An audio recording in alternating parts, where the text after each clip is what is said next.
This is the Seahawkers podcast, episode 465. I'm Brandon Schultz of the Military Seahawkers, and I am joined by my good buddy and Montana Seahawker, Adam Emmert. Adam, the draft is over. It's behind us. We still want to talk about some of these guys, but we're back and doing shows, buddy. Yeah, post-draft flagship here. And look, we've been talking a ton of draft on the channel and on the podcast feed, so we may not have put out a flagship show per se, but there's been a ton of draft content, including our couple days out there in Suquamish and all that good stuff. So there's hopefully a ton of you for you guys to consume. But with that said, rookie minicamp, it started. All 11 future Hall of Famers there. And it was fun to see him in Seahawks gear for the first time. Fun to see him in Seahawks gear. Fun to get some of their commentary through the interviews. And so that's what I thought we'd talk about today. Go through. Yeah, we're still covering these guys, getting to know a lot of these guys. And so traditionally after the draft, we do a post-draft flagship episode. So it's kind of going to be a combination of getting to know the guys from rookie minicamp and a combination of clips from what we've heard and some of the past draft stuff too, because I think that there's maybe some criticisms about the draft still that we can get into, maybe some commentary about some of the players. There's still stuff to talk about with these guys. Oh yeah. And there's going to be all through the rest of the off season and going into the season and all of that stuff. It's fun. And I think one of the reasons why it's extra fun this year is they had so many picks. They took such big swings at different guys, and it's an exciting group of guys.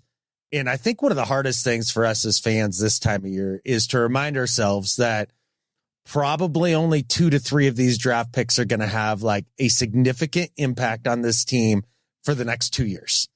Like that's something to think about and kind of keep in mind.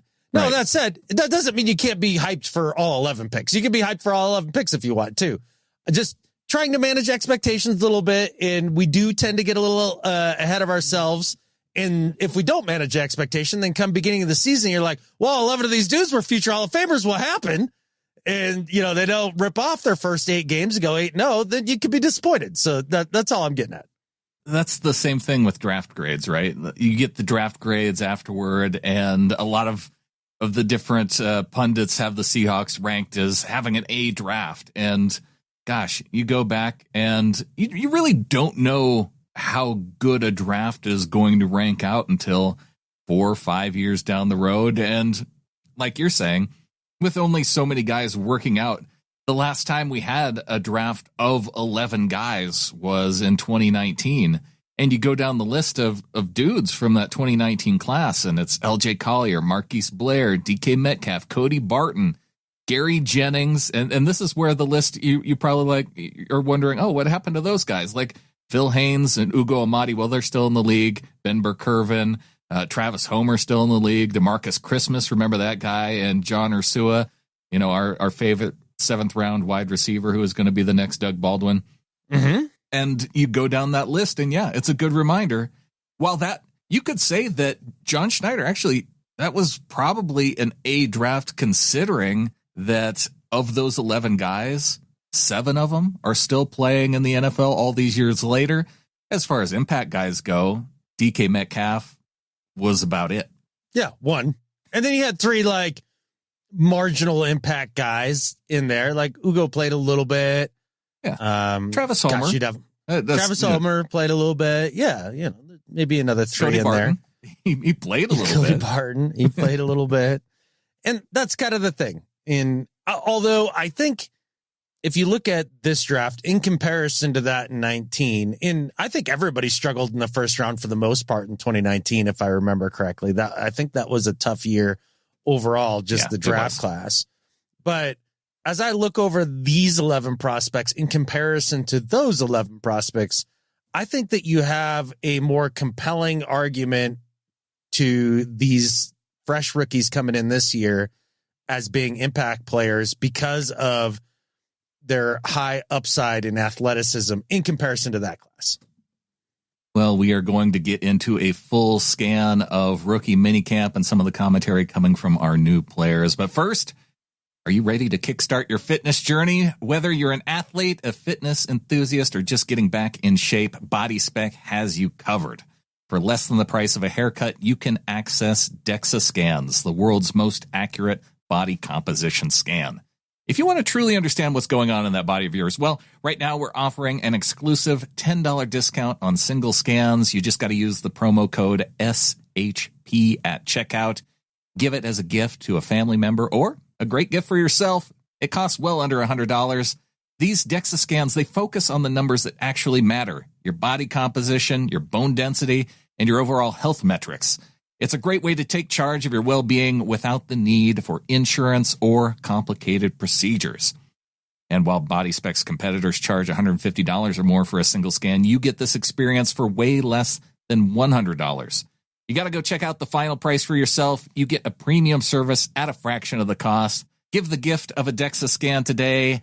Go to bodyspec.com/C-Hawkers and use the code SHP for your special Flockers discount. Whether you're inside Seattle, outside the Seattle area, or even in Northern California, Southern California, you got to check it out. They have locations all over.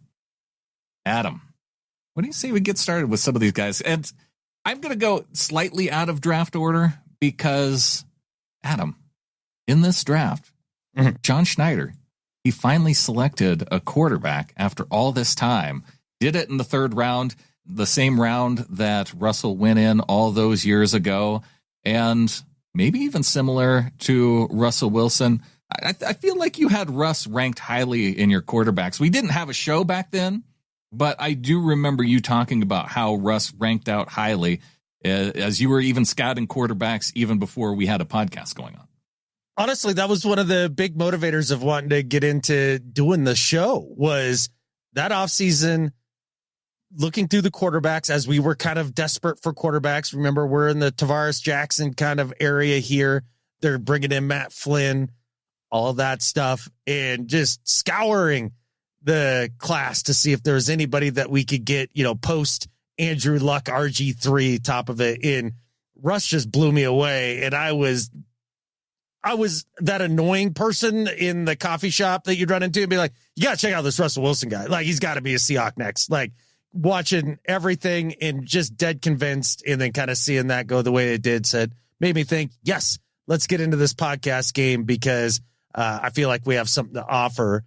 I kind of had the same excitement watching Milroe's tape as I did Russ's. Now, they're very different, right, in terms of the way they play, in their skill sets, and the level that they're at coming into the league. But I definitely thought that Milroe was a guy that if John took a serious look at, I think you can not only see the upside, but I really think the whole, he can't hit the broadside of a barn, he's such a project, he's almost Anthony Richardson. Yeah. That stuff is so outrageously overblown over a handful of games in comparison to his average games that you'll see on tape and the good games. I'd say there's probably like 5 great games, a fair number of average games, and then like 2 or 3 really poor games. And everybody's like, well, those 2 or 3 poor ones, dude can't do it. And, that's the narrative that then surrounds the player. And exciting to see him get out on the field here the last couple of days. The narrative around Jalen Milroe is kind of funny to me because I look at a guy like Jackson Dart, who the Giants traded up back into the first round to get him. And he has some of the weird bonehead plays on his tape, very much similar to Milroe. And so for him to go like a full 2 rounds earlier when he has like these wild fumbles from the pocket that, just can't hold on to the ball, strange decisions, throwing interceptions. And yes, he's a runner, but he's not the same type of athletic run. He doesn't have that same type of athletic running ability that Milroe has. And so it's a head scratcher to me why Jackson Dart in the first versus Milroe in the third. Like, why? 60% of the running ability that Milroe has, and I'm being generous there because I'm not an asshole. Catfish! And then, but about a quarter of the arm talent. It is wild to me to watch the big name analysts come out and talk about Milroe. I heard somebody saying the other day that he's somewhere in between Justin Fields and Anthony Richardson, and he's a better runner than both Fields, and he's faster than AR. I mean, AR's got talent with his legs and all that, and he's got the size. AR is a little bit bigger. Yes, I feel like, but it's so funny to watch AR's college tape where he had like 7 amazing throws on the tape. 7. I'm not 7 games, 7 throws, right, total on his tape that you're like, wow. And then a bunch of garbage, and everybody said, well, he's big and he's fast. Make him the number 5 pick. And watching that and compared to the amount of quality stuff that you see out of Milroe on tape, and people going, well, shoot, he's got to be a 3rd round. I still contend AR owes Milroe money. He does. But yeah, because he got drafted way later. He ruined his draft stock. Yeah. And just listening to these guys talk about the potential rookies coming into the league this year, I was listening to, I think it was McShay, saying that Dylan Gabriel was like just a titch below Tua in talent, and basically saying that Tua had a little bit better arm than Dylan Gabriel, and how in the Senior Bowl, all he's doing is looking to see if he can push it down the field and all that. I could do a cut up of 15 throws right now. It'd take me 20 minutes to send to McShay and be like, those are throws that Tua physically cannot make. And there's no debate about it. I don't know what these guys are seeing. And so bringing Milroe in, who's quote unquote a project, I'd love to see him sit a full year and not really see the field much except for maybe some red zone packages or whatever, maybe the last 2 games of the year, however they do it. He's not nearly as far away as so many people will tell you. And Brandon, I saw the little bit of footage from rookie minicamp using shorts, running around. All right, let me rephrase. He was trotting kind of around and lackadaisically throwing to dudes. And I counted it up, man. He was 24 for 24. And I may have been watching the same throw 13 times in a row at some point, but he completed it every time. And he's fixed it. He's 100% an accurate passer now. Well, I don't know. I thought I heard that Jackson Woodard, the undrafted free agent linebacker, had a pick 6 in practice. And so I'm convinced that Milroe is probably going to be cut even before training camp. Maybe tomorrow. Yeah. Right. But Mike Macdonald, he had some nice things to say about Milroe. He talked about the kind of energy that Milroe brought to the practice field. One thing that you don't have a feel for Jalen, watching tape or even watching him in practice is just like the spirit he has from play to play. He's got great energy, great competitive energy about trying to get it right. Great command of the huddle. Really takes pride in the operation. And then all these fundamental things that we're going to be building on from the ground up. He's just got a great attitude about it. The coaches are doing a great job coaching him every play, and it goes for all our guys, but him especially. So, if you have that attitude, especially at the quarterback position, everybody else tends to fall in line. And in that regard, it was really, really fun to be around. Any takeaways about Milroe's attitude as you see some of the commentary on him?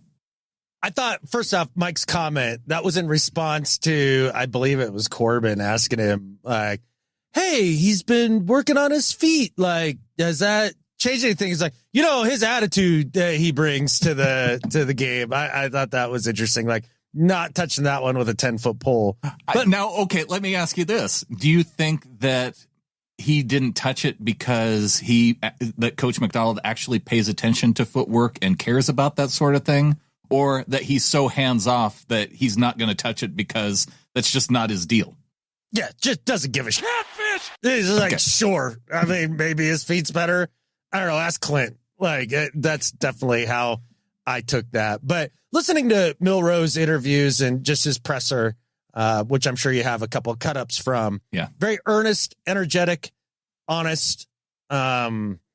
it's interesting. It does remind me of young Russ to a degree. Just kind of not as polished. He's not as polished in terms of his answers during the press conference, but in terms of like the way that he thinks about things and the way that he answers questions. Like one of the things that he was asked about, he was asked what his primary goal, or he talked about what his primary goal was during this training camp. And it wasn't about, going out and being a starter. And that really, I don't know, it really struck me because he talked about how the most important thing was earning trust and respect. Yeah, my goal, honestly, is to come in and be the best version of myself, be better than I was the day before, and earn the trust and respect of everyone in the organization. Everyone from the top down, earn the trust and respect. With that, it comes other things, but that's number one. Any guy that comes in, no matter where you're selected in the draft, the first pick in the draft to the very end of the draft, you're Mr. Irrelevant. It doesn't matter. You're trying to earn the respect and trust everybody in the locker room in the organization. And so with that, it comes with being a good teammate as well, and being a good teammate to Sam Darnold, Drew Lock, everyone in the room, the coaches, showing that I care, I'm studying. So, other goals come with that, but the niche of everything is that. I just thought that was kind of cool because you don't really hear rookies say like that specifically, because a lot of the goals are, I want to get in the lineup, I want to play. He recognizes he has two other quarterbacks ahead of him. That may not be where he's at. So he has that goal of, other things will come, but those are the critical, important things.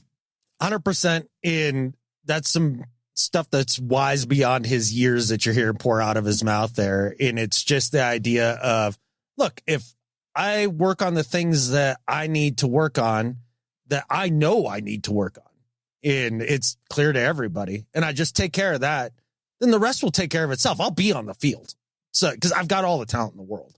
And that shows some wisdom, and it shows a lot of confidence. And I think that it's something that could really go far in helping him succeed, because as the quarterback, he obviously understands what it means to lead. It's not, hey, I'm a highly touted prospect coming in. You guys should all follow me. I'm all of 22 dripping wet. He understands, look, these are grown ass men. I have to earn everything here. And once I do, then it'll be my team and I can move forward. But I don't need to worry about being QB1, because I just will be if I just do the thing. So he's got some of that wisdom. He also has some of the motivation. In their press conferences that they did with Seattle media after the draft, just over the phone, he had a message for some of the teams that passed on him in the draft. Do you think you're the best quarterback in the draft, and do you have any message for the teams that passed on you today? Belt to ass. Belt to ass was his response. I love it. I wonder, Brandon, is this draft going to be the steaks and squats draft, or is it going to be the belt to ass draft? Can it be both? How are we get? I want it to be both. The belt to ass steaks and squats. Well, it was funny because I think Emmanwori even had a similar message for the teams that passed on him too. So it is a little bit of both, and we've got some offensive linemen in this draft. But before we get to the offensive linemen, I do want to talk some Gray Zabel, who he was the original steaks and squats quoter. There's a lot of people that have been wanting to know with regard to Jalen Milroe if he's going to make a position change.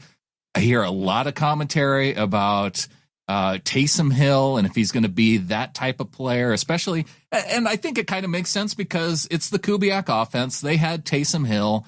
They want to know, is Milroe going to be the Taysom Hill guy? Is he going to be out there playing a little fullback? Is he going to be playing tight end? And maybe some of the commentary by Mike Macdonald was slightly confusing or misinterpreted. And so Coach Macdonald, he did want to clarify exactly what position Jalen Milroe is going to be playing.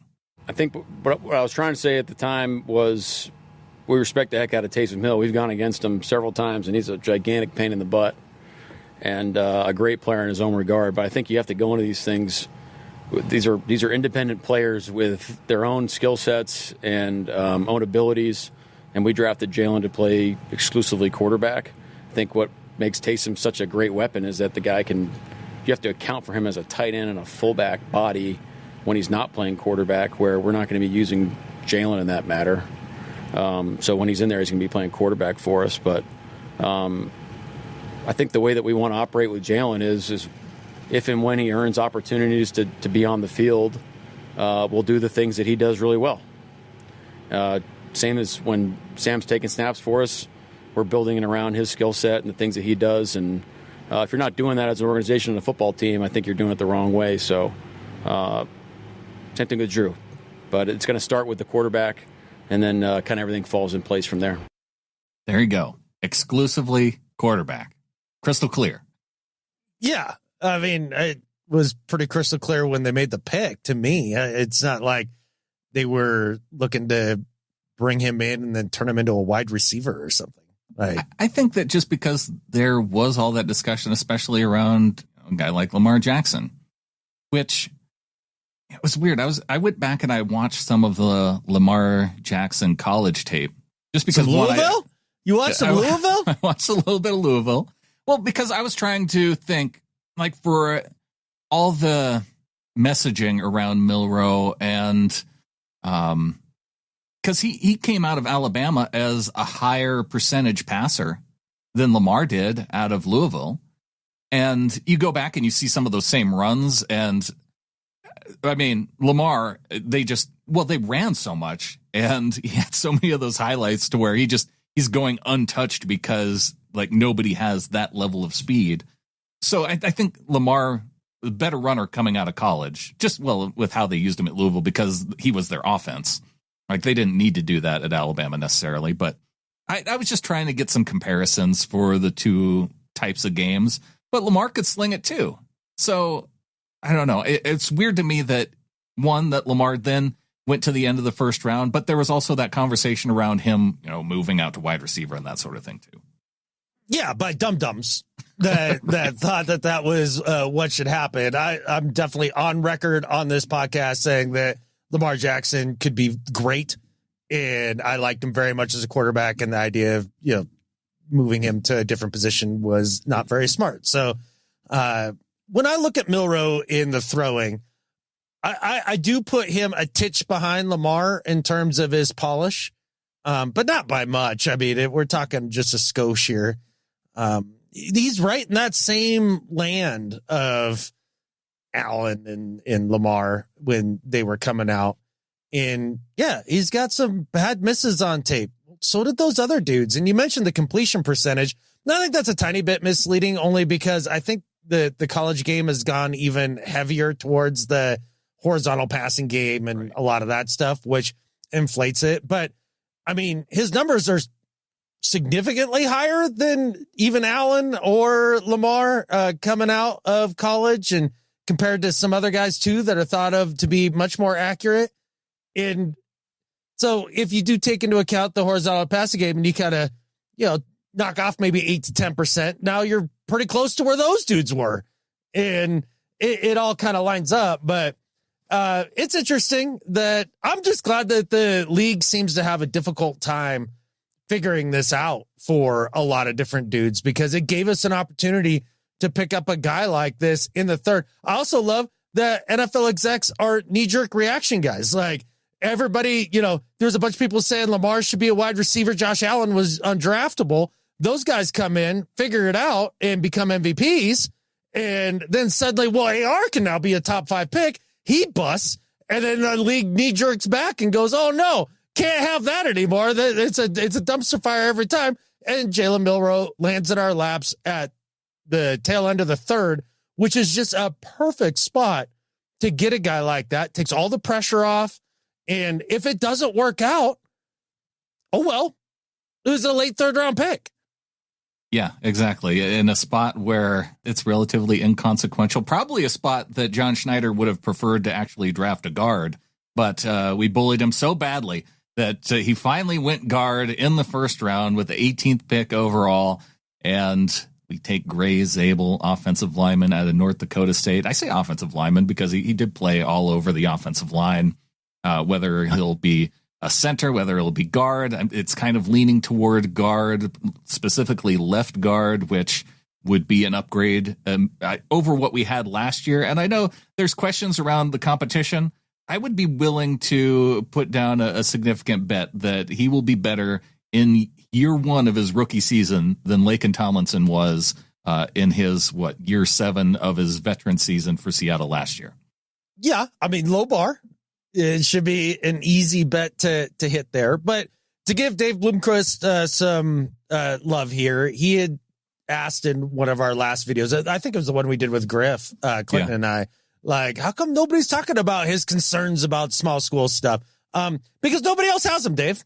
Like, nobody does. And it's because NDSU has put out a number of pro-ready guys, or at least, guys that can come in and make rosters at the pro level. And look, is Gray Zabel the highest pick of them all? Yep. But they have shown that these guys, if they show out on their tape at NDSU and they look good at their pro days, that generally translates into professional football, good professional football players. And he's been the best prospect of all of them to come out. And here we are picking him at 18.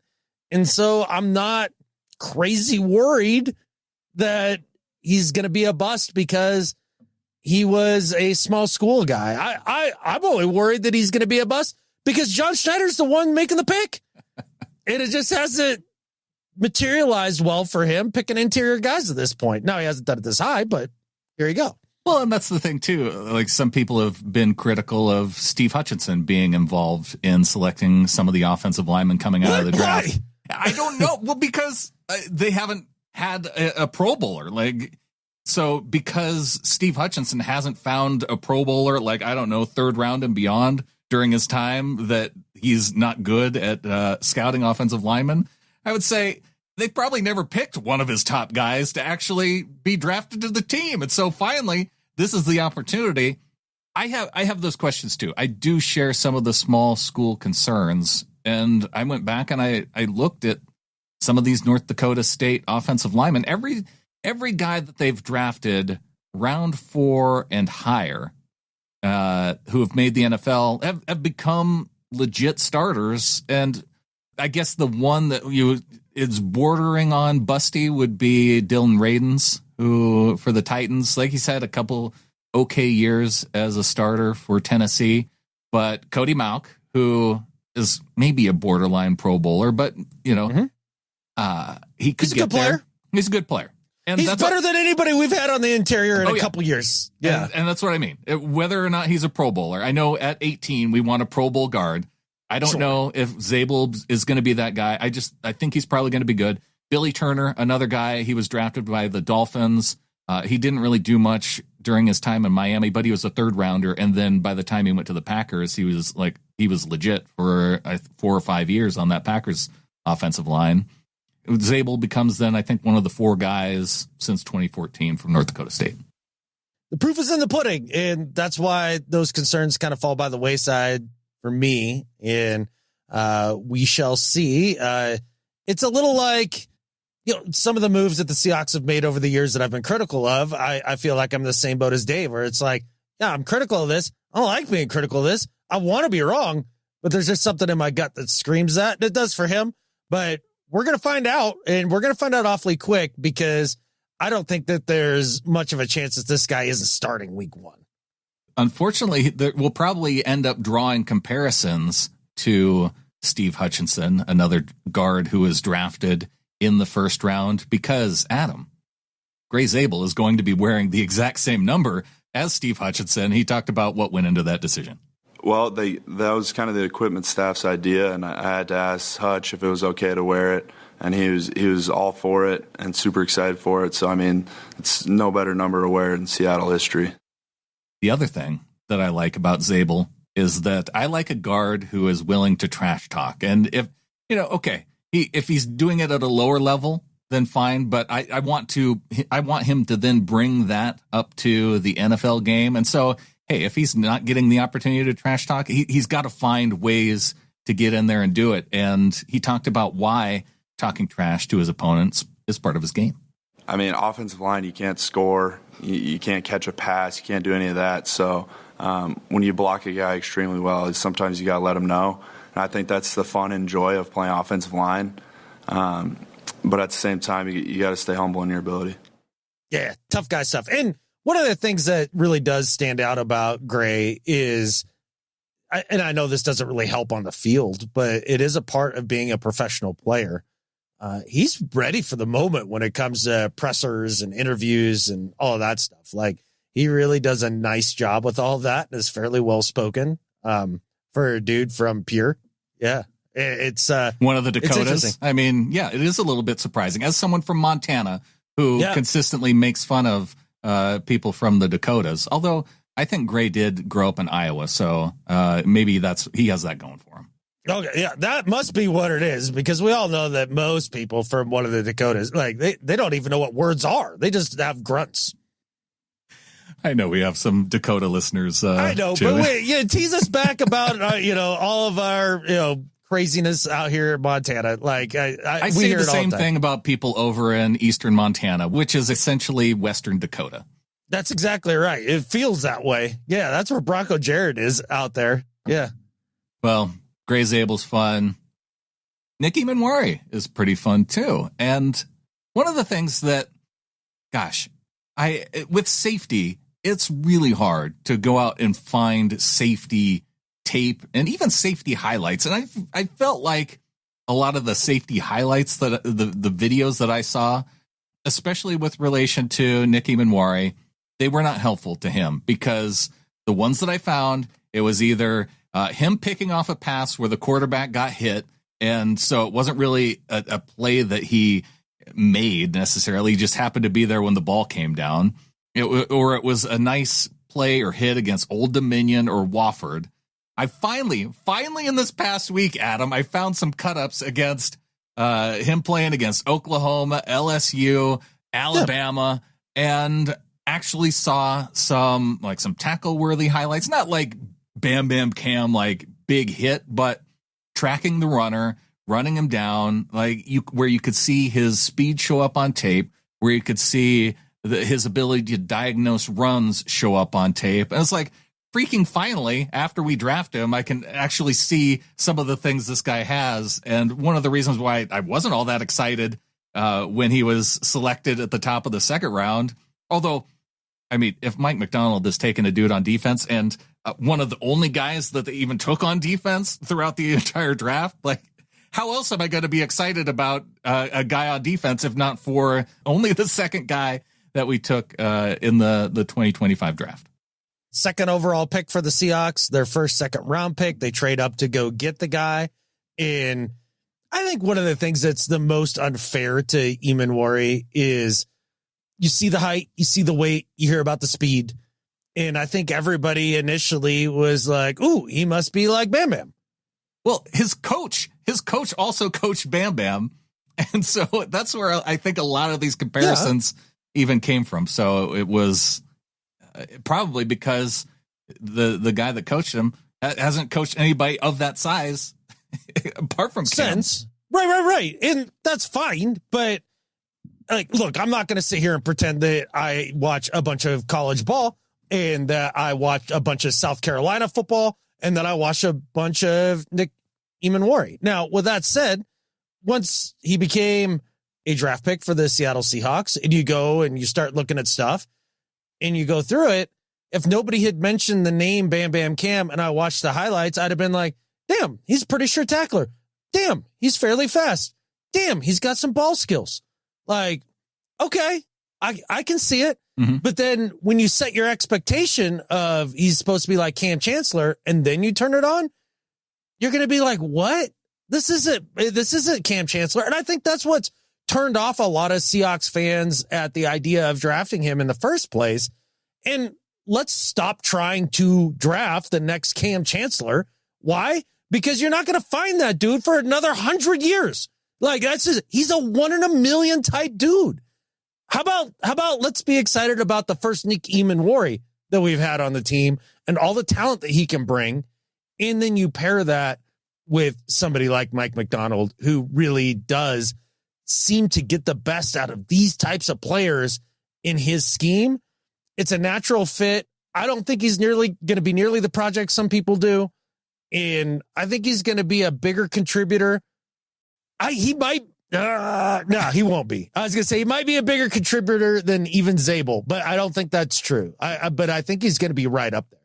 And one of the things we heard from Coach Macdonald is starting him out using him in some packages on defense, primarily in nickel-type packages. So that's probably going to be the way to work him in. I think that Coach Macdonald's going to have like a really good plan for how he wants to integrate him into the defense. And I think with Julian Love on the team, with Kobe Bryant going into his final year, it's going to be one of those things where you work him in, and if he can end up supplanting either one of those veterans, then it ends up working out great.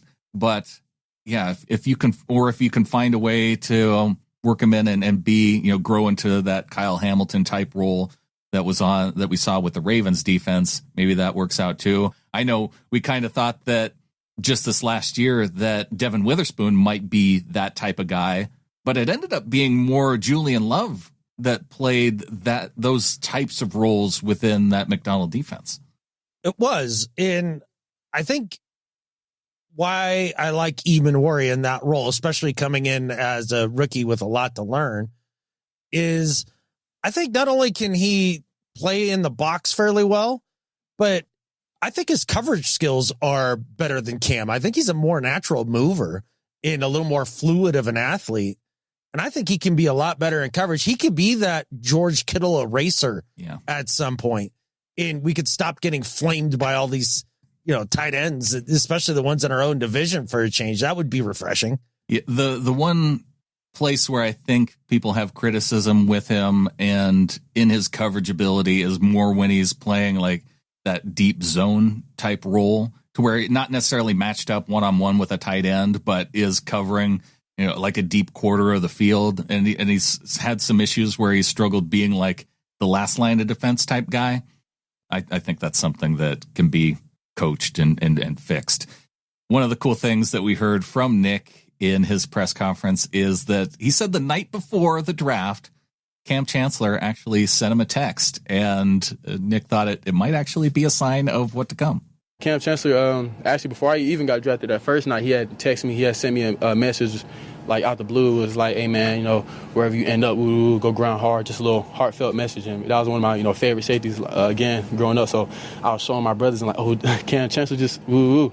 So when I got drafted by Seattle, I thought him texting me was like maybe he had an inside, like, okay, I'm going to Seattle. But after I got drafted, he told me, he was like, look at God, man, what a coincidence. So just Cam Chancellor, he a great dude, man. I'm going to be reaching out to him for advice and how he made his way through here, try to make my own way. I think listening to Nick and also listening to Witherspoon, that has to be a fun DB room. Oh, yeah. They're going to be full of swag. And that's kind of this whole draft class as a whole, is just the swagger, the confidence, all that stuff that comes along with these guys.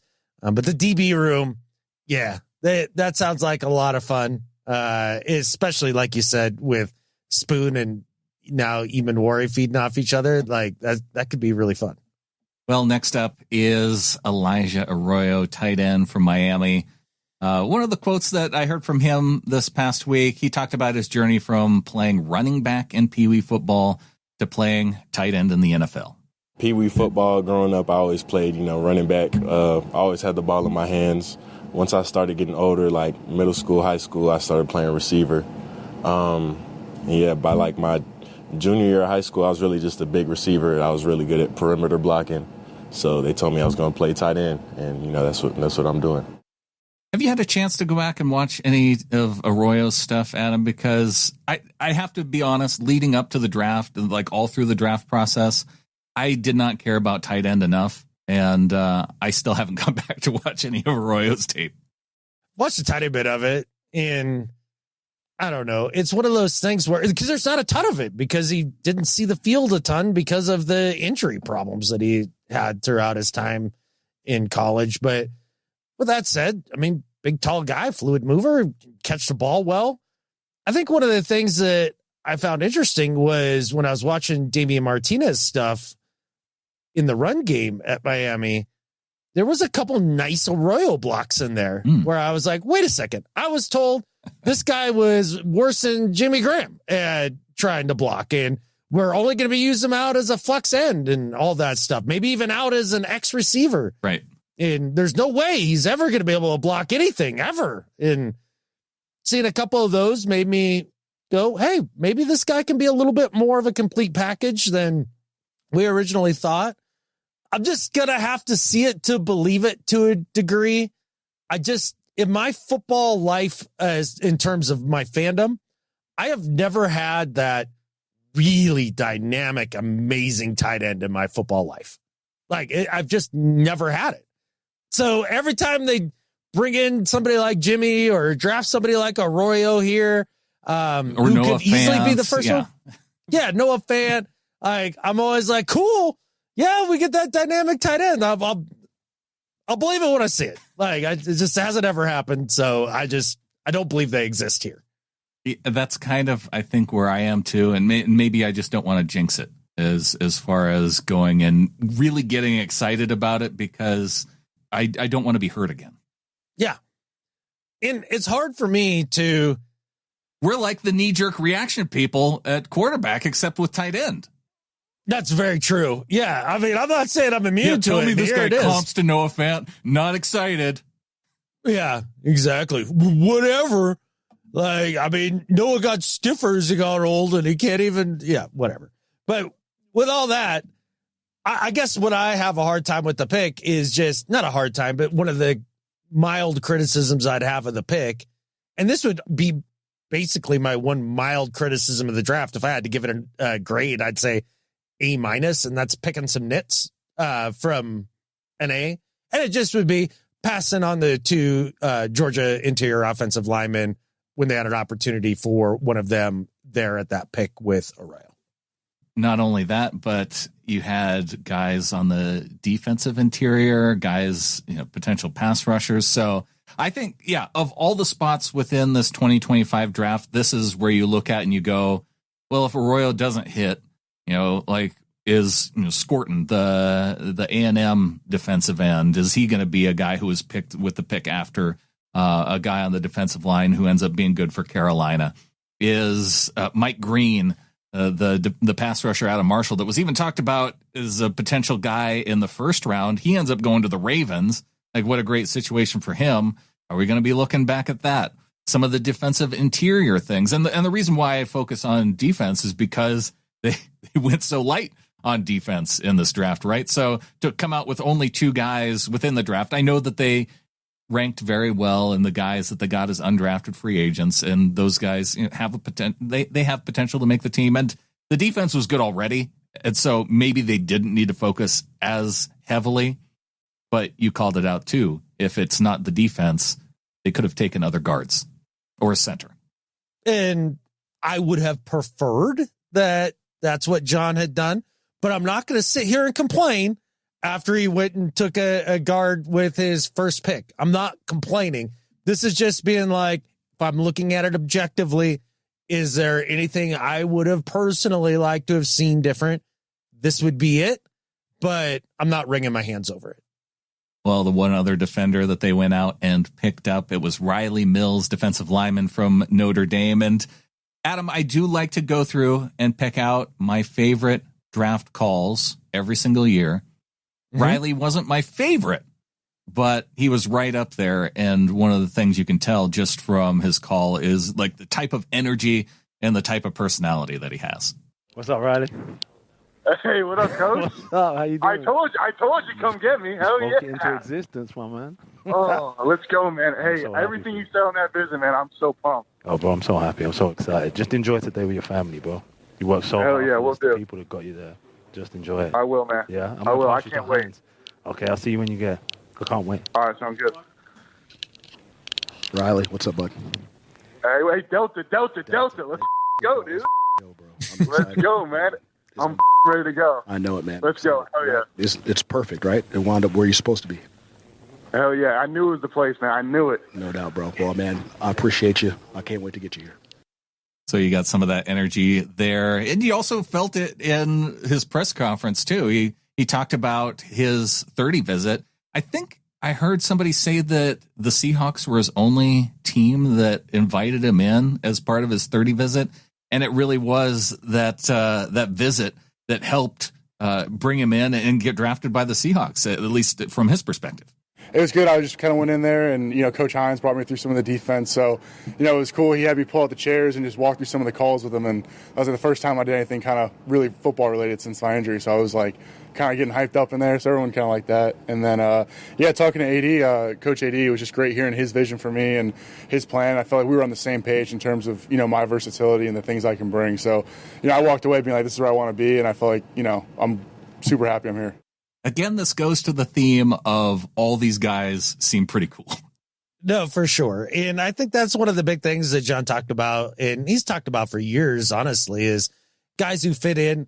They talk a lot about, and I don't know why it's always the kitchen staff that he brings up, but John will bring up. Maybe because those are the guys that guys tend to be jerks toward if they're going to be jerks toward anybody in the building. Maybe that's it. But these guys definitely seem to kind of fit a certain type of character mold. That's the first time I heard the Riley Mills draft call. I've heard a bunch of the other ones, but I hadn't come across that one quite yet. And the energy is fantastic. He's super exciting, man. I'm going to tell you, I know that the ACL thing was late in the year for him. We may not even see him at all this year. But I don't know. You hear him talk, and he's talking about how he's like ready to go, and he is amped up to get out there on the practice field, and it sounds like he's moving around. So it's not like the dude's on crutches still. Like he's actually, I get it. I don't know. I'm not gonna put any sideboards on him and say that he's not gonna make it, but he kind of sounds to me like a guy who's gonna push it, and maybe we'll even get to see him in the preseason. It wouldn't shock me. Wow, that would shock me. That would be like AP type recovery from ACL stuff. He's a young dude, and listen to him. Like, yeah, I'm not saying that. Like, I'm not betting against him per se. I'm just saying it would shock me. And maybe this is just how I manage everything in my life when it comes to like hopes and dreams and that sort of thing. Like, I really set the bar super low, so that way I'm fairly pleased with about everything, and it keeps me in a good mood about the world and life. And that's kind of where I'm taking it with Riley Mills and when we'll see him on the field. But in terms of him, the prospect, and listening to people talk about him and just kind of in that Ravens mold, and Daniel Jeremiah talking about how all his old Ravens buddies from when they were all back with that organization, they all were like, that guy, we like him. And that's the type of stuff that gets me fired up. And is this the Add and Dirty pick? Is this the one? This is the one. Yeah. Is this his pick? Are we calling it that? Yeah. Because he was the one guy that Mike called out as saying that if he didn't come out of the draft with Mills, that AD was going to be super pissed at him. Yeah. So this will be a fun one to watch, and it'll kind of shed some light on maybe Add and Dirty's ability to see talent, project talent, and draft talent. So an interesting data point here. I like the guy. He's not a true nose, like in terms of getting in there and playing like Hankins and playing straight up at zero, but up and down the line, we have a lot of those guys. I heard one analyst joke, like, how many guys do they need to play somewhere from like the 3 to the 9? Like that's the answer is all of them. Well, you saw how important it was to the Niners. I feel like they almost exclusively drafted defensive line, like all down their draft board. Yeah. They had a clear focus in their draft, and it was number 1, stopping the run. Yep. So you do see some pass rush upside though with Riley Mills. He had a number of quarterback sacks. You go back and watch some of the highlights, and there he was going up the gut and making some plays. So yeah, and on top of the personality, he has some playmaking ability too. A guy I hope is going to have some playmaking ability is the Colorado State wide receiver Torrey Horton. And while it may not be in the receiving game, I just want a dude in special teams that we can count on, that can track the ball down, that can not fumble it, that can have a little bit of electricity in special teams. And one of the things that got me hopeful is that Torrey Horton talked about why his experience, Adam, playing baseball helped him both as a wide receiver and playing special teams. Yeah, so, just like baseball, you kind of reading that ball off of the bat, from that punt return standpoint, you're trying to just read that ball off the foot. From a receiver standpoint, it's just that ball in the air. You kind of know. I've been playing baseball so long. In football, you kind of just got a feel for where the ball's landing. And, So you kind of just got that slight adjustment, even if it's a big adjustment to, track that football down and, give yourself the best, opportunity to make the catch. So, and I feel like it kind of translates a little easier for me just because I've been doing it my whole life. You know what center fielders and other baseball players, like outfielders catching balls do? They rarely drop them. True fact. That's a true fact. You mentioned Horton in terms of the punt return, kick return game. I mean, if that's where you want to try to put him, that's fine. I think that they tried to address that later in the draft. I'm not great at projecting wide receivers and wide receiver success. It's not something that I have the most amazing track record. Hit sub, miss sub, whatever. With that said, by week 9, Torrey Horton will be wide receiver 2. Really? And dude, I think this guy's going to be catfish good. I think he's going to be real catfish good. I watch his stuff, man, and I like watching him lope around because he ran a 4.4 on a bum knee, like just healing up. And watching him and the way that he moves out in the field, I'm not saying he's this player I'm about to compare him to, but just the way his body's put together and the way he moves, because it doesn't look like he's going 4.4 fast, but he surely is. He looks like Randy Moss in terms of the way that his body's put together and like the long legs and the torso. He's a little shorter. Like the big mitts. He's an inch shorter. Oh, that's and it? He's 15 pounds lighter. I looked it up. Randy was like 6'4", 215, and he's like 6'3", like 195 or whatever it is. Oh, interesting. Like 20-pound difference. He just moves a little like when DK was drafted. You kind of compare the body types to Calvin Johnson. It's like, yes, he kind of moves a little like Calvin. He looks like Calvin, all that stuff. I'm not saying he's Calvin Johnson. Clearly, Calvin Johnson's a better player than DK Metcalf. But if Torrey Horton can be that version of Randy Moss, wide receiver 2, I don't believe Kupp's going to be healthy. I think Horton's going to be a sensation. I'm fired up about this guy. This is one of my dudes out of this draft. Wow. Okay. Yeah. It's cool that you're excited. I have a hard time getting too excited. Like I've been hurt so many times by guys drafted in the 4th round and later at wide receiver in particular. This isn't Gary Jennings, buddy. I feel like we got to pump the brakes different. a little bit. Yeah. But with John Ursua being the next Doug Baldwin and now Torrey Horton being the next Randy Moss. No, that's not what I'm saying. It's not what I'm saying.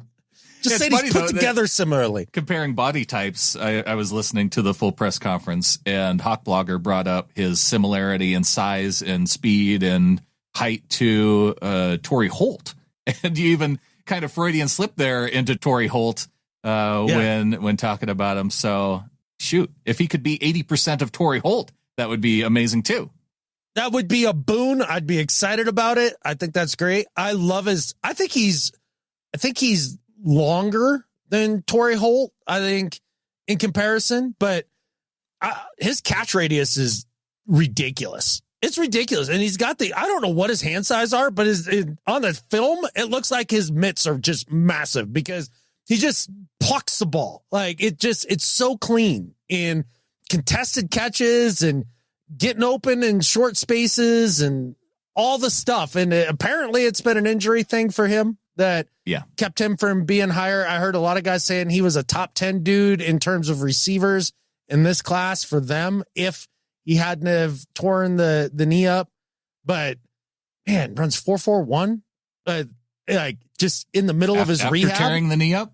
Yes, please. Yes, I will take me one of those. Give me the Torrey Horton. If you liked the Gray Zabel mustache, you probably loved the Robbie Oots mustache. I didn't. Both of those scream like Child Protective Services. Like, don't do it. No, this is the style now. We're going back to 70s mustache style. Negative. We are not doing that. I'll fight it with every fiber of my freaking being. If you're going to do the mustache, and you got to go like full Sam Elliott, like Tombstone style. Well, I mean, they're young. I mean, give them some time, man. They can't be Tom Selleck overnight. It should only take 6 months to grow one of those out. No, you gotta work on that. That takes. No, it doesn't. Don't give all those hipsters with the big twirly mustaches like the credit for how hard it is to grow it out over so much time. That shouldn't take any longer than 6 months. Period. End of story. I don't know. Some of those. I think with these guys, it's going to take a little bit more time. He didn't talk about transitioning his mustache, but he did talk about the transition from college to the NFL and now being a part of the running back room with running back coach Kennedy Polamalu. It's definitely a different world than what I'm used to from college. But, like I said earlier, Coach Polamalu has been very fundamental in helping me kind of look at the play in a different perspective. So really just seeing what the running back is seeing and learning that he's going to trust me, and it's up to me to give him a little window of opening. You brought up one of the other draft criticisms earlier, and I think it kind of made sense, especially it being in the second round. Fifth round, it's hard to nitpick around taking guys, but taking a fullback that you're converting from tight end, it seems a little bit early to me for the type of game that Robbie Oots has. I almost wonder, Adam, if this has something tangentially to do with the Milroe pick, with them being both Alabama guys. They picked a couple of Miami guys. They picked a couple of Alabama guys. I thought it was cool that we did that because we did the show talking Alabama guys. And so we talked a little bit of Robbie Oots even before he came to the Seahawks along with Jalen Milroe. So that part was kind of fun. Do you have that same question, or is it just me? I'm sure there's lots of other folks that have the same question as you. So I don't think it's just you. When I look at it and I think about the idea of a fullback, dude's just built for it. I like the idea that he was a tight end, and so he should be able to catch the ball a little bit. You watch his highlights, and it's him catching the football. Now, again, it's just highlights, and he was 100% in his catches, and it's not like he was doing amazing work on his routes or anything, but that's what you need. Like, Juszczyk isn't an amazing route runner. Oh, no. Those guys don't need to be because generally they're running wide open and it's a check down type of thing. That's exactly right. You just have to be able to catch it and catch it clean. He can do that, and he has the size to get downhill, and he runs pretty fast for his size. Yeah. And he was doing a fair amount of blocking in college. Now, again, that's at the tight end position, so it's sure a completely different technique, or as he put it, a completely different world. But I'm excited to see what he could do at the fullback. I'm just excited for a fullback, Brandon. So whether or not he has a terrible mustache or he, played tight end instead of fullback, I don't care. I want him to come out there and be awesome at fullback and help us pound the rock. Yeah, 16 catches throughout his college career. I suppose if you're going to say why you would draft him where he is, say there's nothing to do with Milroe. Like it would probably be based on that speed component, because based on what it sounded like, I think he was like, they clocked him at 19 miles an hour, whereas Milroe was like 21. Like, that's not that much slower, especially when you're talking about the position that he plays at fullback. Like, that's, but how often is he going to be getting up to top speed? I don't know. But you want those guys, to drive into the hole, make it. And so hopefully that's the spot that we see him make a difference at. Of course, he's going to be competing with Brady Russell now. Right. And Mike let us all know that you do not doubt Brady Russell, and why I respect his hair and his new marriage and all the things that he's been able to accomplish in life. He just does not have the physical skill set or size that Oots does. And I think it's going to be a tough road to hoe for him at fullback there. Well, as we get into the last few picks here, this next guy was a guy, Adam, that we actually saw when we were down at Shrine Bowl. Bryce Cabledew, offensive lineman out of Kansas. He talked about moving from playing at left tackle his senior year to now playing right guard along the interior.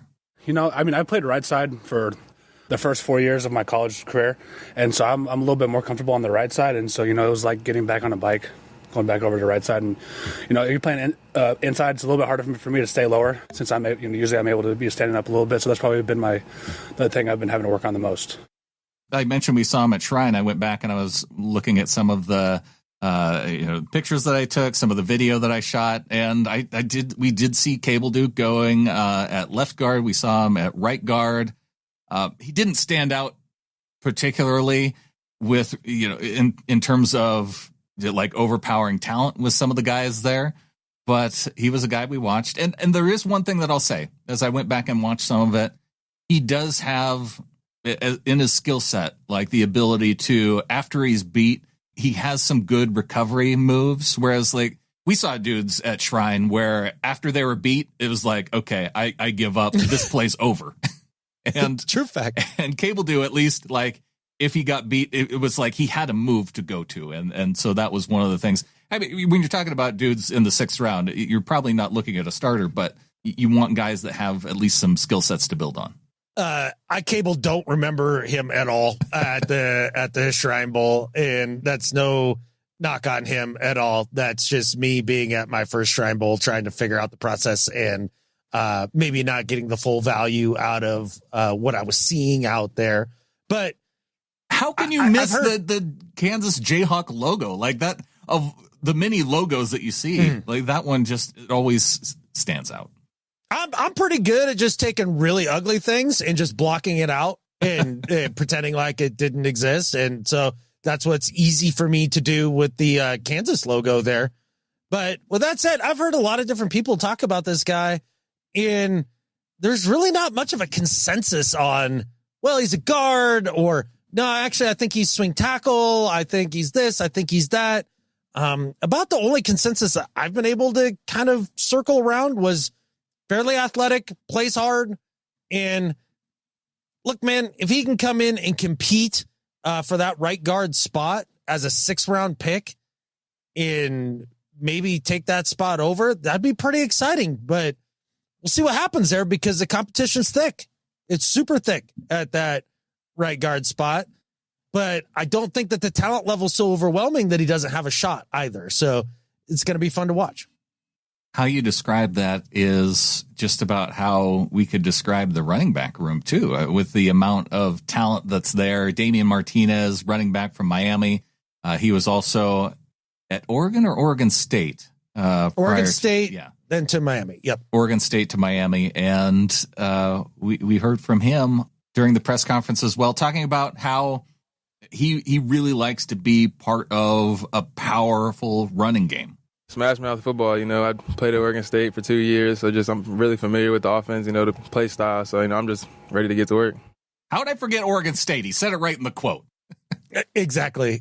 Look, everybody that I heard talk about him, because I didn't know Damian Martinez from Adam going into the draft, and everybody that talked about it said, hey, if you're just watching the Miami stuff and you don't go back and watch the Oregon State stuff, you're doing it wrong. Mm-hmm. And so I went back, watched some of the Oregon State U tape, and a lot of wide zone, a lot of one cut, get downhill, power running, never say die.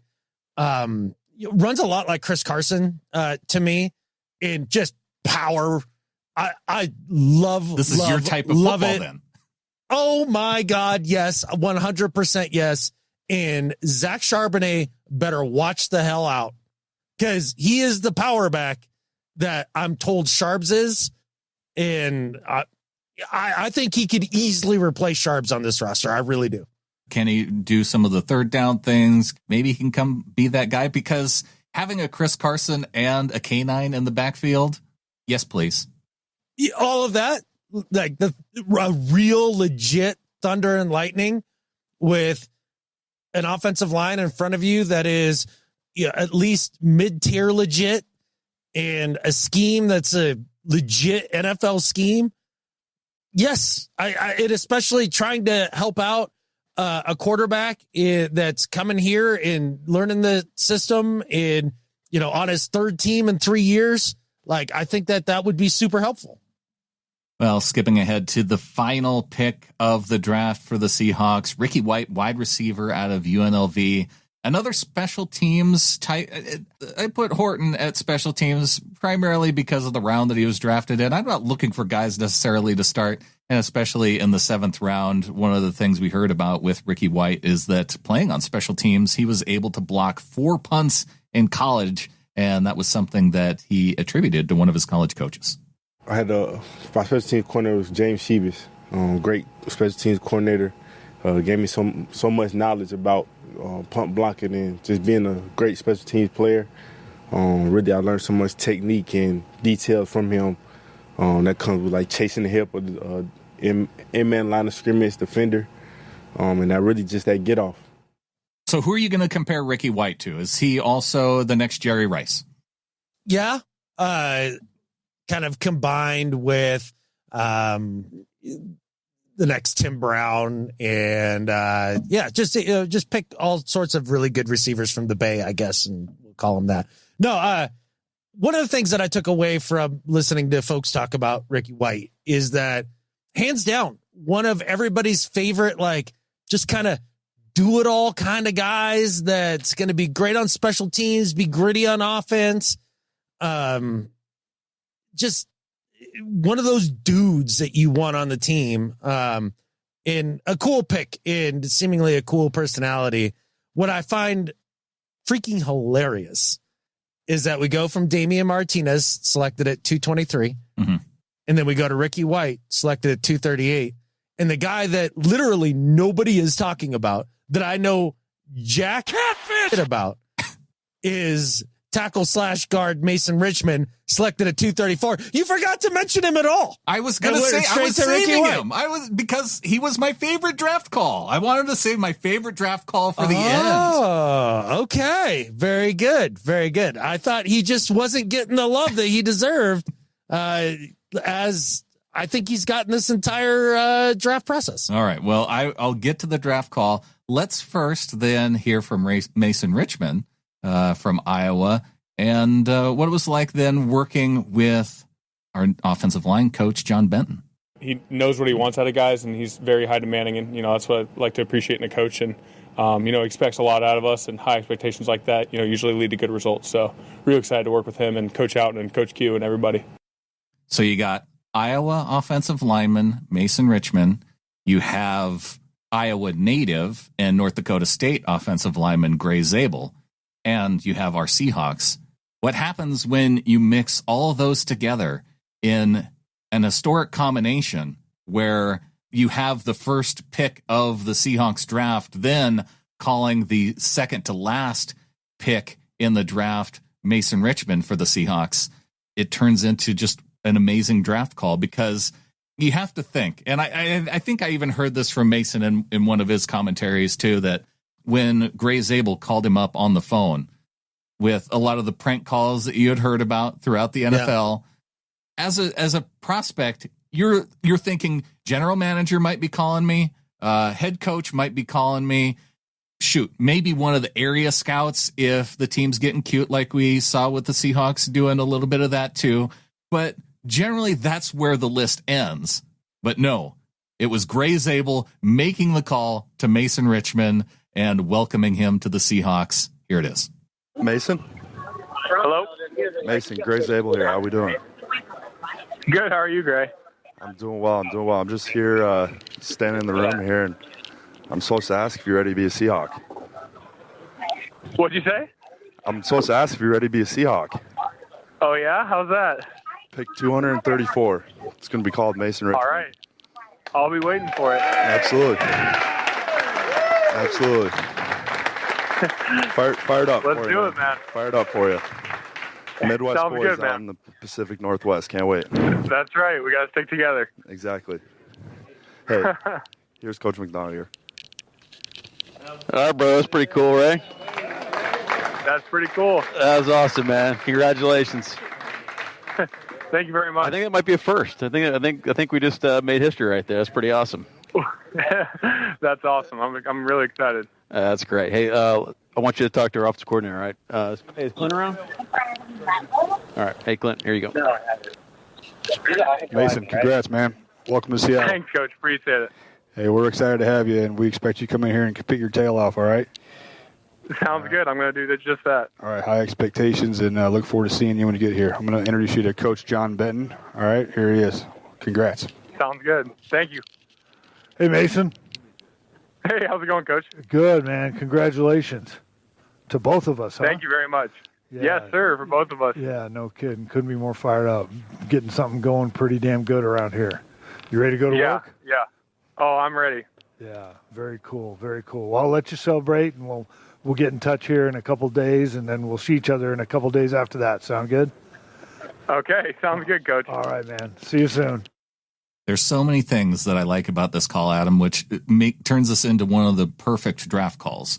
One is that John Schneider's not on it. And it's not a criticism. Ouch! It's not a criticism Shots toward John fired. Schneider. It's the criticism toward the player on the line. Like, they only have one guy that they talk to that's not coach. And so Schneider ends up getting referred to as coach on 90% of the draft calls, because you just, as a player, you just call everybody coach. And so, yeah, John Schneider gets called that. So he's not on there to get coached when he's not a coach. You can hear the level of disbelief of whether or not this is actually happening. He's like, oh, okay. I'll wait for that to happen. Yeah. And how's that going to be? He's like, we're going to draft you to whatever. And he's like, okay, I'll be watching for it. Sure, bud. Yeah.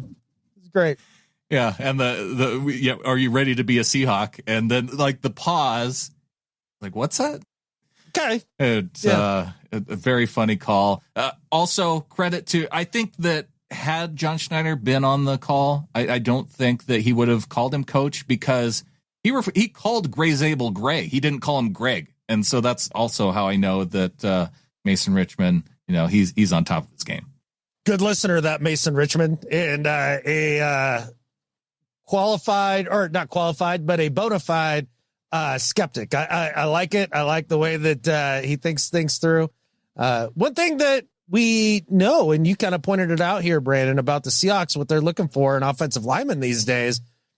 Zabel grew up in Iowa, North Dakota. You got this guy Richmond from Iowa, and then Cable Dew from Kansas. They want them some corn-fed boys, and they went out and got them. Yeah, you mix that up with the Southern guys that they have on the offensive line now. It's going to be a battle of the South and a battle of the Midwest, which is, how it should be as part of an offensive locker room. Absolutely. I know who I'm betting on. Do you? Oh, yeah. A little bit of both? No. Full Midwest? I always bet against the South on everything. I've just spent too much time down there. I know what that place is all about. Well, it will be a battle, and I hope that we just get the benefit of everybody being awesome. Just like we haven't been, we just haven't had that in the past of everybody being awesome. And yeah, if the combination of Cable Dew, Richmond, and Zabel can come in and elevate the entire offensive line, we'll be better off for it. That's true, and it's going to have to be that, because we decided that we didn't need anybody who's played in the NFL on other teams to come in and help with that. We decided that wasn't a thing we wanted to do. Just plan for everybody in the draft to be awesome. Obviously, future Hall of Famers. Why is this hard? Yeah, and all the dudes that you already have on the team, they're just going to become awesome now. So, yeah, I mean, what could go wrong? We can't criticize the offensive line anymore because it's been addressed, and now we just have to wait for the results to happen within the preseason and regular season. That's right. One pick in the first round of an offensive guard, and the line is fixed. John Schneider's off the hook forever, and it's fantastic. John Schneider will be our general manager forever. Yeah. Well, that said, like, in all seriousness, if Zabel does not work out, I'm not going to be mad at John Schneider at that point. Like, he did what he was supposed to do. He took a consensus top prospect in the interior O-line with his first opportunity that he had.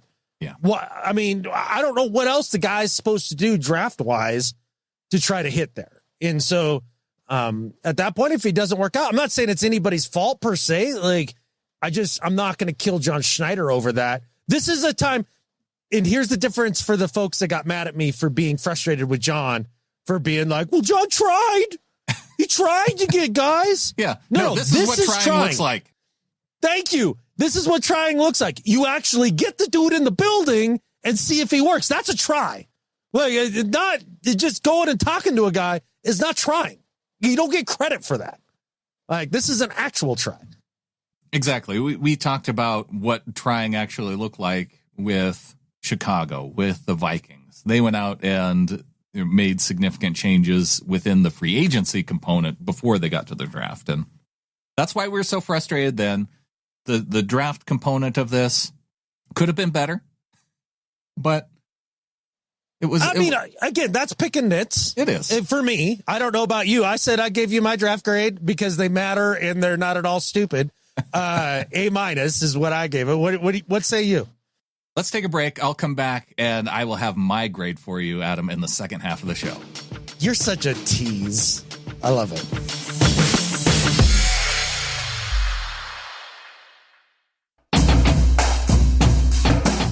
Getting into the second half of the show, Adam, I teased my draft grade going into it.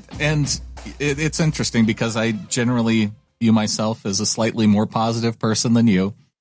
By far. Yes, I'm a little 100%. bit more down on the draft this year than you are. But fair. Maybe it's that part because I don't see Torrey Horton as another future Hall of Famer. I'll go and I'll watch some more Colorado State because if he's Randy Moss, then I do have to reconsider my opinion. All I'm saying is Torrey Horton by week 9 is going to be a better starting wide receiver than Kupp is at this stage of his career. That's what I'm trying to say. Even if he starts 7 games this year, that would be incredible for a 5th round wide receiver. Hell yeah. And I think that's where a lot of my thinking with this draft, it is so, we said it to start the show. It's very much boom or bust, like big swings. And all these swings could end up, if you're taking big swings, you have the opportunity to hit lots of home runs. That's how baseball works for people uninitiated to baseball like Adam. With the Jalen Milroe pick, really big swing, like has the opportunity to potentially be our franchise quarterback and a guy that we got in the 3rd round. That's wild. Gray Zabel, even if he just turns out to be good, I'm going to be happy.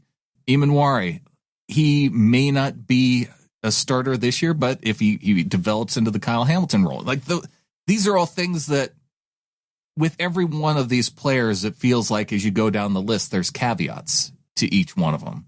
And so that's why I'm a little bit lower, just because with that many caveats, we went down the list of the 2019 guys and it feels like that has the potential to be, it could be a 2019 draft to where you look at it 6 years later and there's one guy who's still on the team, maybe. But I hope it's similar to, the 2013, 2011 era or 2012, 2011 era Seahawks, where you look down the list and you're like, oh yeah, you got blue chip after blue chip because like with Emmanwori, one of the clips that I didn't play, one of the things that that they talked about was he was one of the few guys that had that ability to run down Jalen Milroe when South Carolina was playing Alabama. That's not something like you can't go out and tell Kobe Bryant necessarily like, oh, just start running 4.3 for your speed. But it'll be better for you. It'll be better for you. We need that. Be a 4.3 runner. No, they with a guy like Emmanwori and having that ability. Gosh, I saw a highlight to where he was lined up with, I think the inside receiver on the opposite side of the field. They had a run play. A stretch run play to the right side. He crossed the entire field and stopped it from being a first down. That's the type of hustle and ability that he has. So like that could end up being a huge home run type pick too. And that's why I'm picking a B. Like it could end up being a C or D, but it might be an A+.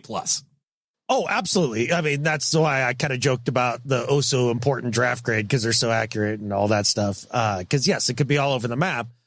The one thing that I would quibble with you on is I believe the overall athleticism of the 19 class doesn't even hold a candle to the 25 class. Like, I think you have much better athletic profiles per draft pick overall with these guys. But as my dad once told me, Brandon, it takes big balls to get blue chips.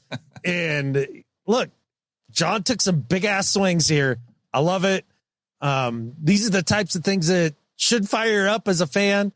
And whether it's an A- or a B or an A quadruple plus, however you feel about it, or if you're Dave Blumey and you just don't, you're a small school assist and you hate NDSU guys and it's a C- for you, whatever it is, because I don't know his draft grade. I just made one up for him. So now Dave graded it as a C-.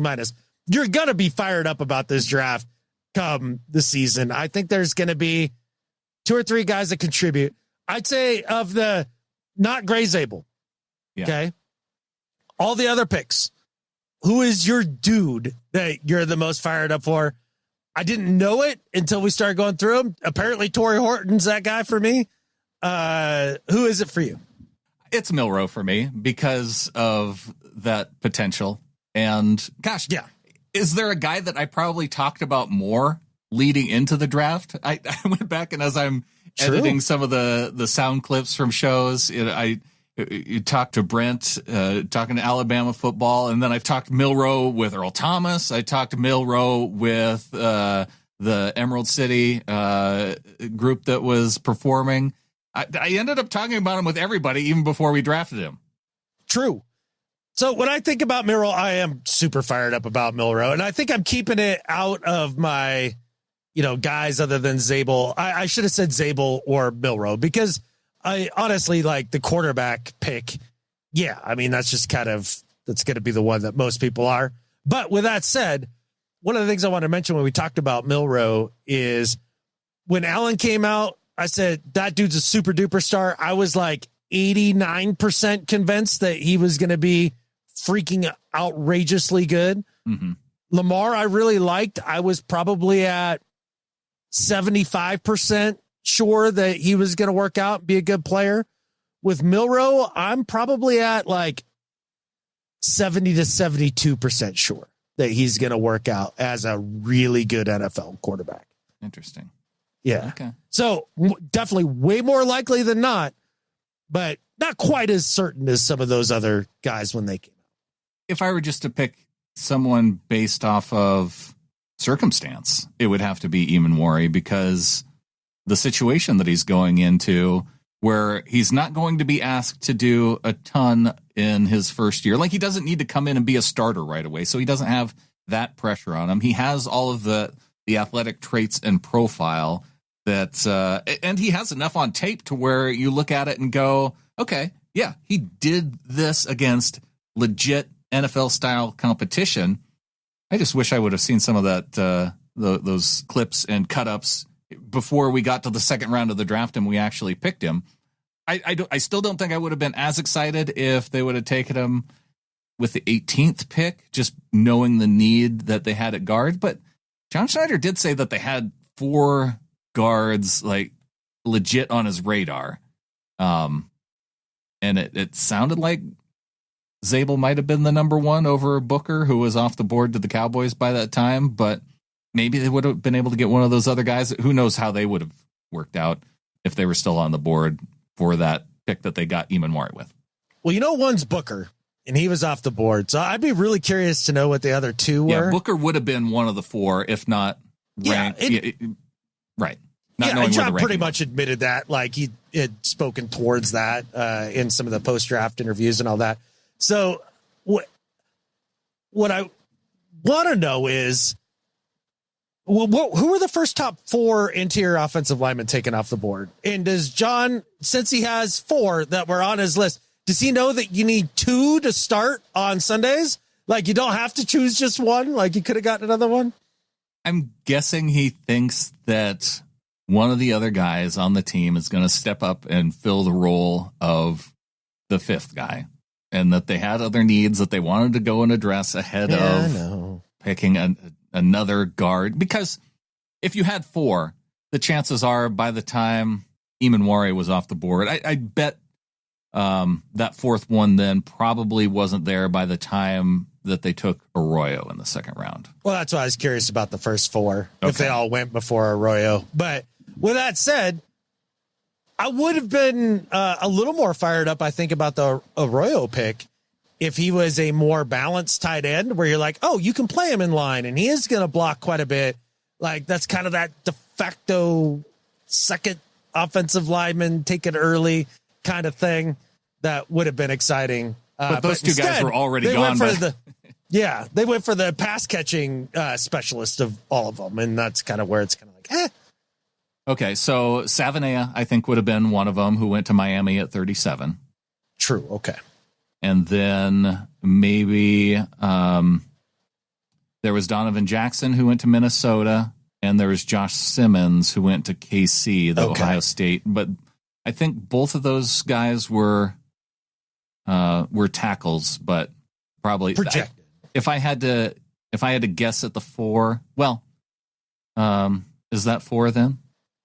Booker, Zabel, Savanea, that's 3. Okay, and so then, yeah, either one, whether it was Donovan Jackson or Josh Simmons, both those guys are off the board. So I would guess that those 5 cover the 4 that were on his board.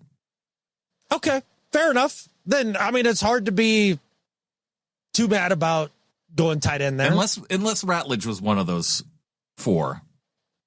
Well, but if he was... Ratledge was still available when the Arroyo pick happened.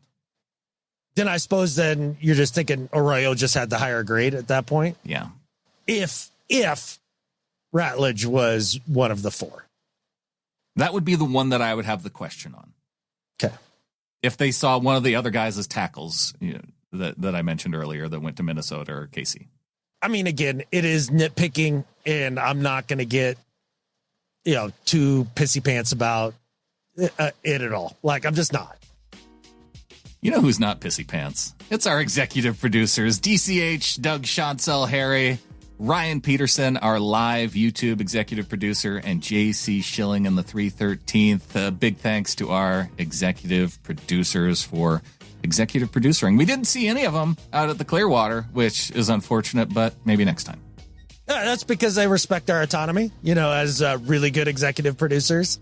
And I know, but I did at least wanted to treat those, one of them to dinner. Yeah, no kidding, right? Yeah, I did text him back for the DCH a bit, and he's fired up. A little bit of the concern as well of like it feels a little boomer busty. Like, let's see how it goes, but I know at least he was overall pleased. And yeah, just this draft class. I don't know, 3 notches less fun than the executive producers and all of our little flockers, which is pretty high. Oh, yeah. Which is pretty high. But still, yeah, three solid notches. Solid notches. Yeah. Well, to help make up for that, or, to actually help boost it, we've got a couple new members of the flock. Andrew Thackerberry in at $60 for the year, so $5 a month. A big thanks to Andrew. Heck yeah, man. Appreciate that, Andrew. And Thackerberry, that dude should have been an offensive lineman with a last name like that. That's a fantastic O-line last name. That is a good O-line last name. Okay, what position does our next member of the flock? So welcome to the flock to Andrew. Welcome to the flock to Jonathan Weinmiller. Where on the team does Weinmiller play? He sits at the very top of the pinnacle of the organization because he owns both a winery and the Miller Brewing Company. He is the owner, Jonathan Weinmiller. There we go. So who's Jody going to sell the team to? Probably someone in the Weinmiller family. She's just going to give it to him just out of respect for their immense wealth. Well, $4.50 a month payment to this show. That'll be a nice little down payment on the Seahawks too. Although, man, you said, if it's given away, he'll just be able to support the show even more. That's exactly right. It will be the podcast of the Seattle Seahawks here at some. Finally. It's bound to happen. We just needed to wait for Weinmiller to inherit the team. In all seriousness, though, like, I wouldn't want that. Would you want that? I wouldn't want that. I wouldn't want the organization being like, talk good about catfish. Don't say things that you really think. Like, just to get into the press pool, I think that you have to make that access trade, and that's just media as a whole. I just don't think that I want that. I like to be able to just run my mouth like a jerk sometimes. I will say I don't think that you have to be that way. I think it just you end up being around the dudes, and so I think to be critical of them, it's like it's more likely to get back to them, and then when it does get back to them, they're like, so hey, I heard what you said about me. Like, I don't want to have to deal with that. I mean, like, if Robbie Oots called you up tomorrow and said, "Whoa, what did you say about my mustache, bro? It looks catfish terrible, and shave it off as soon as possible. Don't be a hipster. You're not one. stop it. Be It's cool. gonna be shave harder it to off, say or that to grow out Robbie's the rest. face. Oh hell no! I'd say that direct to his face. I'd have zero problems with that.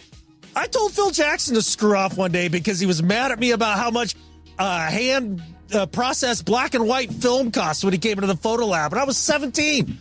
He was all mad about it. I was like, Phil, you just signed a $1 zillion contract with the Lakers, and you're mad about the $23.46 4x6 double printed by hand processed film? Like, come on, man.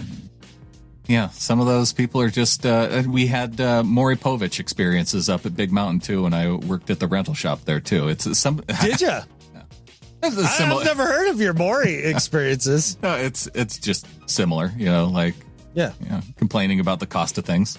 Yeah, and you're like, my dude, like, what are we talking about here? Yeah, like you and your wife work in media and are like super popular. Like you can throw down $70 for a pair of skis. Yeah, like for me to go to Big Mountain and ski at that time, I had to cut off the $10 coupons off the back of the Town Pump fountain pops, and that's me and Lindsay would go up there and ski. On your secondhand skis. That 1,000%, yes, yeah. Yep, And to be clear, my skiing skills do not warrant firsthand skis. They don't. Like I roll better than I ski. There's no doubt. After my one season working up there, I'm like, oh. Now that I get the pro shop discount because I've been working up at the mountain, this is going to be the year that I upgrade from my secondhand store skis to legit skis. And then after I bought them, I joined the Navy and I never skied on them again. That sounds about right. It's like buying scuba gear that way, or a boat. Use it a couple times. I thought about going skiing out on the East Coast, but then all the stories about how crappy the snow is, I'm like, I don't want to do this. And plus, I'd have to travel like 3 hours rather than, the 30, 40 minutes it takes to get to the mountain from here. That's exactly right. And for any of those that are looking to visit Whitefish, Montana and go to the ski resort, if you want to be part of the cool kids and also the right kids, you will not call it Whitefish freaking Resort. Whitefish Resort. No, it's Big Mountain. It's Big Mountain. That's what it's called. My grandpa helped build the freaking road up to that place. It's called Big Mountain. Don't rename it Whitefish Resort.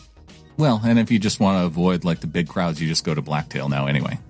What's funny is like as a kid, like we'd go up there and shoot guns and stuff. Like before there was before the ski resort was up there. Yeah, up above Lakeside. Why do you have to? You can do that anywhere in Montana.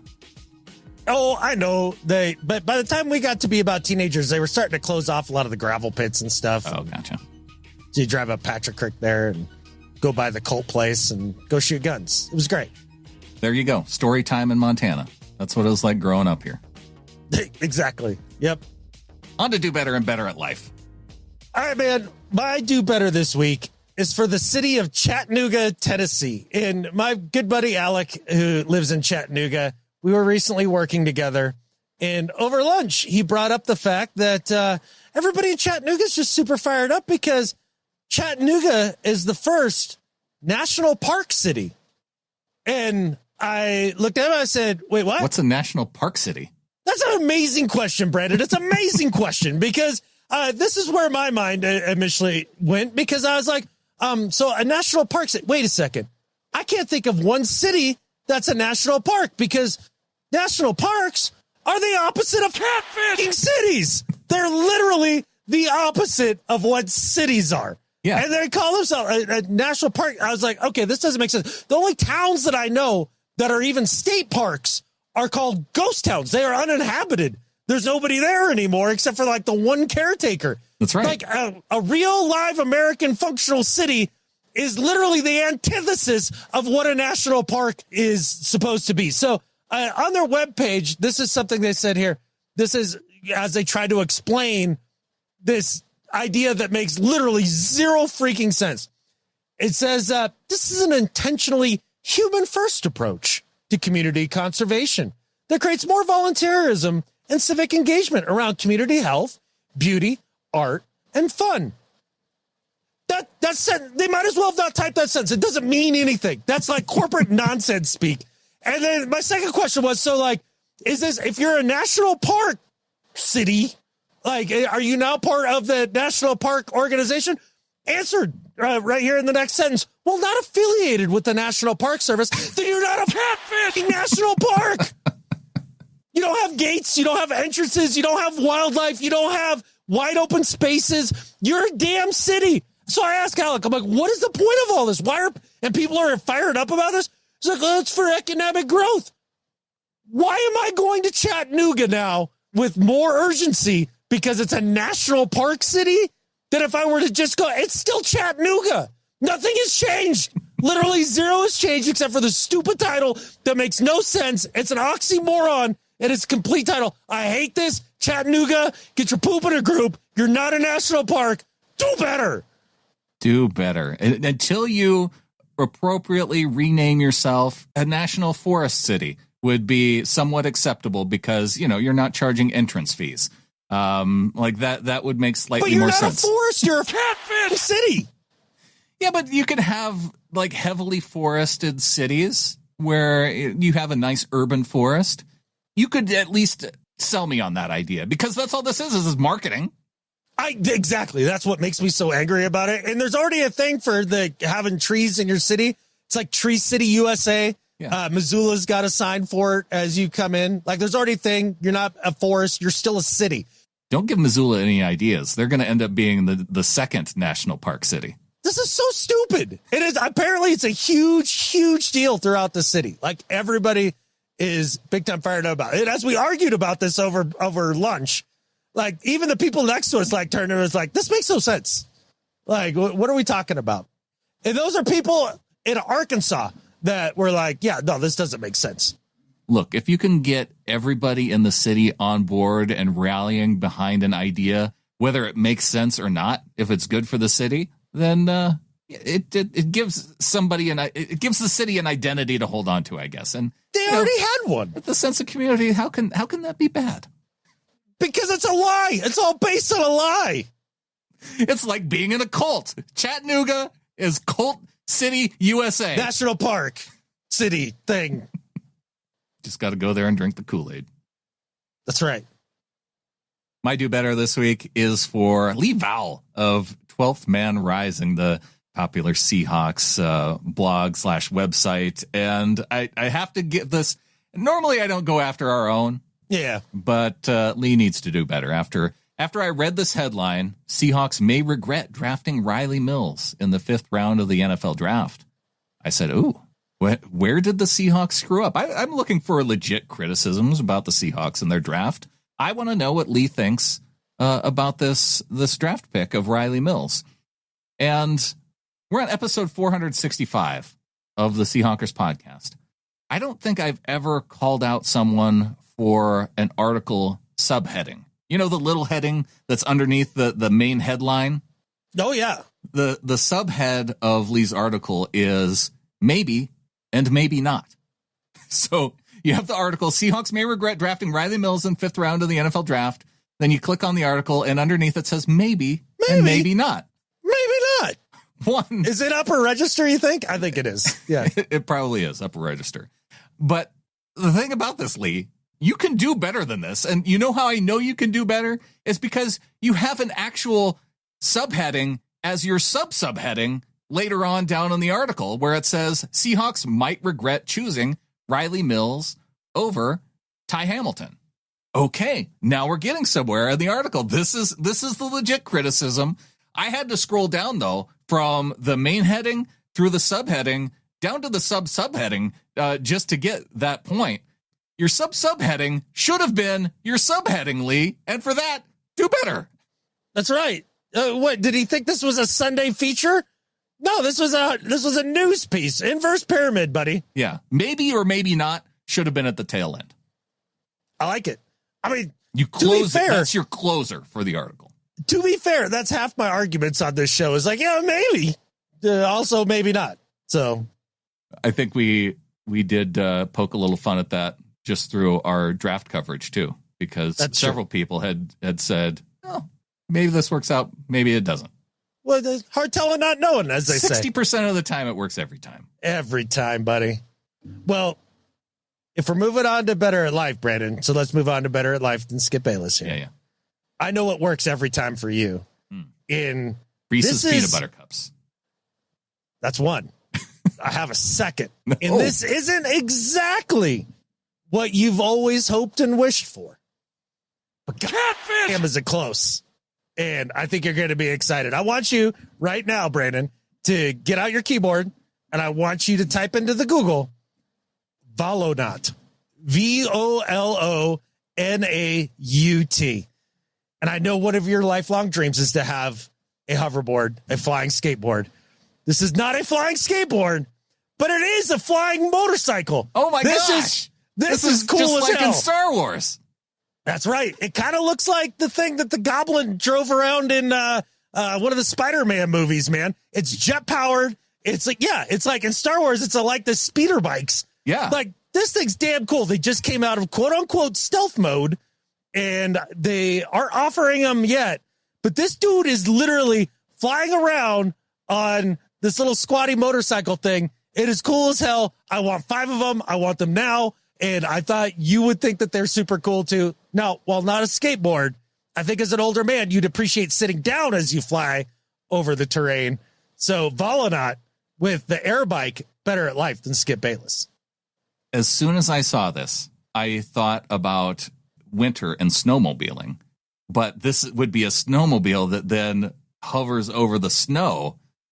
And how freaking cool would that be as a snow device? Like, you don't have snow and ice flying up into your face as you're going along. You could fly above the snow and still have that awesome experience of, because that's the part of the appeal to snowmobiling. It's just kind of everything looks flat. You're going over the top of everything. This would be amazing in the wintertime too.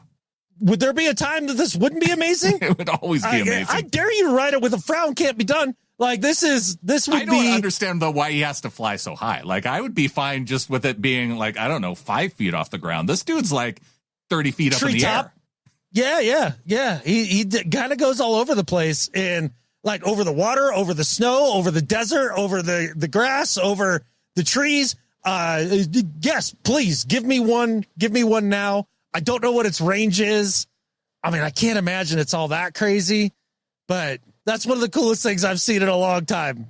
Why have we been talking about wanting hoverboards from Back to the Future when we should have been talking about wanting speeder bikes from Star Wars, Return of the Jedi? Right. Have I changed you over to a Volonaut rather than a hoverboard guy? Yeah. Wow. Okay. Then it was worth it. Well done. I was really excited to share that one with you. I've been sitting on that one for like a week.